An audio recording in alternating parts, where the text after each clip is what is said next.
Hi hello ನಮಸ್ಕಾರ ವೀಕ್ಷಕರೇ. ಸಿದ್ದೇಶ್ವರ ಸ್ವಾಮಿಯ ಹಣೆಯಿಂದ ಜಿನುಗುವ ಪವಿತ್ರ ಗಂಗೆ.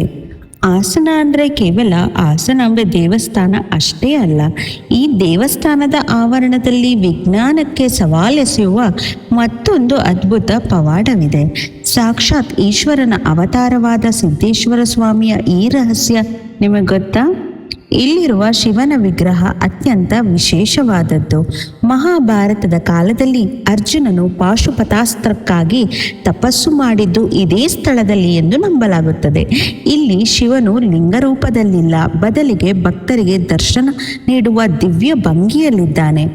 ಆದರೆ ಅಸಲಿ ವಿಸ್ಮಯವಿರೋದು ವಿಗ್ರಹದ ಹಣೆಯಲ್ಲಿ.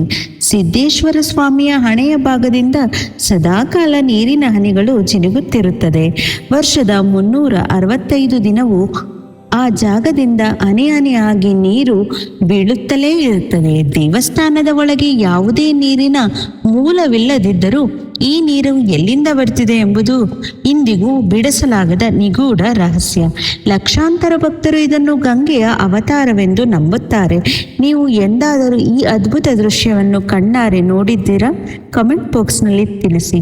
ತಾಯಿ ಹಾಸನಾಂಬೆ ಮತ್ತು ಸಿದ್ದೇಶ್ವರ ಸ್ವಾಮಿಯ ಕೃಪೆ ಎಲ್ಲರ ಮೇಲಿರಲಿ. ಓಂ ನಮಃ ಶಿವಾಯ.